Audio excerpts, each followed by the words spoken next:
सबकी हिस्सेदारी बराबर है, ठीक है ना। ताली नहीं बजाएंगे। महाराज जी ने तो इनको बहुत बहुत कोटि धन्यवाद, लेकिन सबके काम से काम हुआ है। मैं मनीष जी भाई साहब से निवेदन करता हूं कि हमारा पार्टी प्रदान करें।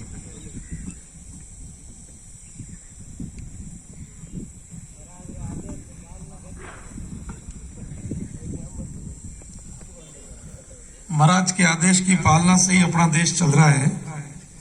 विश्व में केवल एक देश ऐसा है जिनका नेतृत्व संत परंपरा करती है और करती रहेगी। परम पवित्र भगवा ध्वज मां भगवती भारती, पूज्य संत वृंद, और इस सुनहरी वेला में जबकि गांव का अधिकांश भाग, गांव के अधिकांश लोग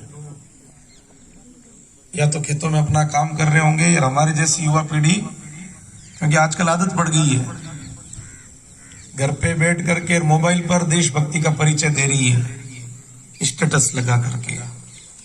लेकिन सुबह 6 बजे बुलाने मात्र से इस विशाल संख्या में पधार करके, और एक दृश्य देखिए आप किस प्रकार से यह परम पवित्र भगवा ध्वज, किस प्रकार से यह तिरंगा ध्वज लहरा रहा है, और इसके साथ जो विचारों के भावों के आंदोलन में इस पवित्र विद्या मंदिर में पधारे हुए जटेरा और झाड़ीसरा के देशभक्त ग्रामवासी, मातृशक्ति, कार्यकर्ता बंधु और प्यारे भाइयों बहनों, जिस प्रकार का दृश्य आज अपन ने अपने गांव में अनुभव किया है, इस प्रकार का दृश्य पूरे भारतवर्ष में गांव-गांव में, डाणी-डाणी में अभी आयोजित किए जा रहे हैं। इसको नाम दिया आजादी का अमृत महोत्सव, और अमृत यानी जो कभी समाप्त न हो, जो कभी क्षय नहीं होता, उसको अमृत कहते हैं।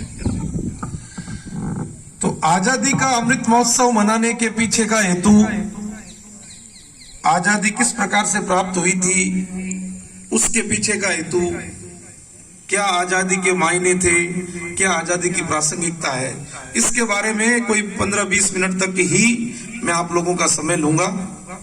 धूप भी आ जा रही है और आप भी 6 बजे से आए हुए हैं, इसलिए ज्यादा आपका समय नहीं लूंगा, और आप सब लोग जानते भी हैं।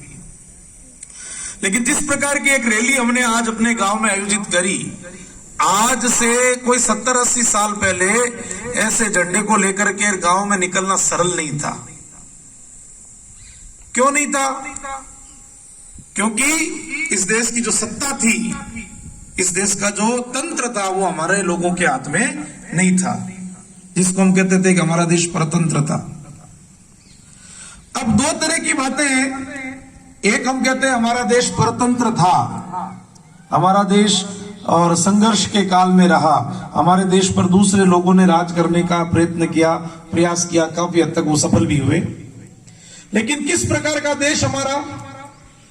तो आप सब लोग जब ये उद्घोष लगा रहे थे तो मेरे मन में विचार आ रहा था कि दुनिया के अंदर 200 से ज्यादा देश हैं, किंतु किसी भी देश में इस प्रकार की वहां की जनता नहीं है जो अपने देश की भूमि को मां कहती है। आप लोगों ने सुना कभी अमेरिका मम्मी की जय? सुना क्या किसी ने? चाइना चाची की जय? नहीं सुनने में आया। क्यों?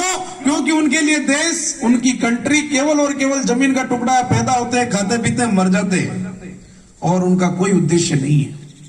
लेकिन हमारा देश कितना श्रेष्ठ है, इसके लिए एक छोटी सी यात्रा करते हैं पीछे की। आप सब लोग भगवान राम से परिचित हैं। कोई भी इस देश में ऐसा बालक बालिका नहीं होगी जो भगवान राम को नहीं जानते होंगे।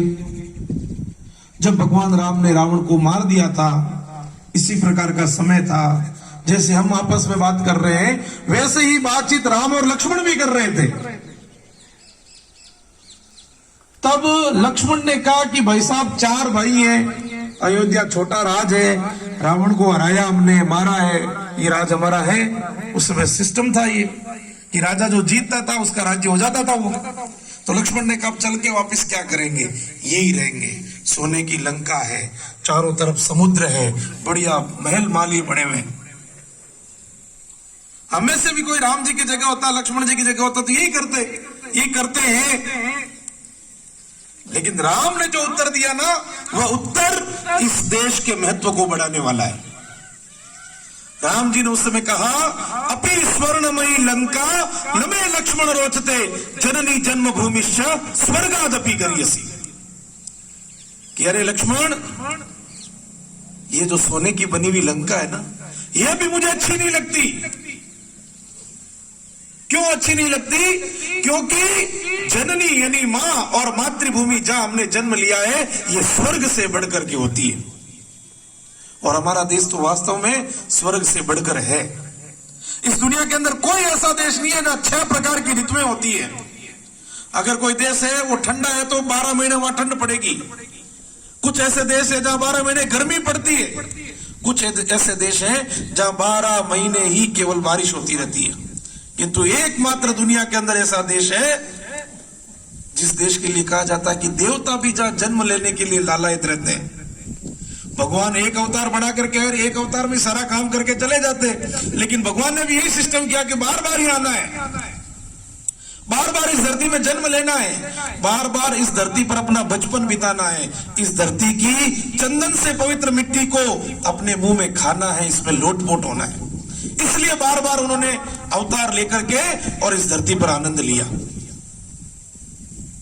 ऐसा देश जहां पहाड़ भी है, जहां नदियां भी है, जहां पर्वत भी है, जहां मैदान भी है, जहां पठार भी है, जहां समुद्र भी है, जहां रेगिस्तान भी है, जहां वन भी है। दुनिया में केवल मात्र एक ऐसा देश। और कहा कैसे यहां के लोग, तो अनेक उदाहरण भरे पड़े हैं। आज का पूरा दिन निकल जाएगा, इतने उदाहरण मेरे को याद है और मेरे को सारे उदाहरण याद नहीं है। राजा शिवी जैसे, राजा रंती देव जैसे राजा यहां पर हुए। कौन राजा रंती देव? ऐसा बताते हैं कि उनके राज्य में काल पड़ गया। 40 दिन हो गए उन्होंने अपने सारे दरबार के भंडार खोल दिए, लेकिन पूरा नहीं पड़ा मामला। तो फिर अंत में अपने परिवार सहित और दरबार छोड़ करके और रवाना हुए।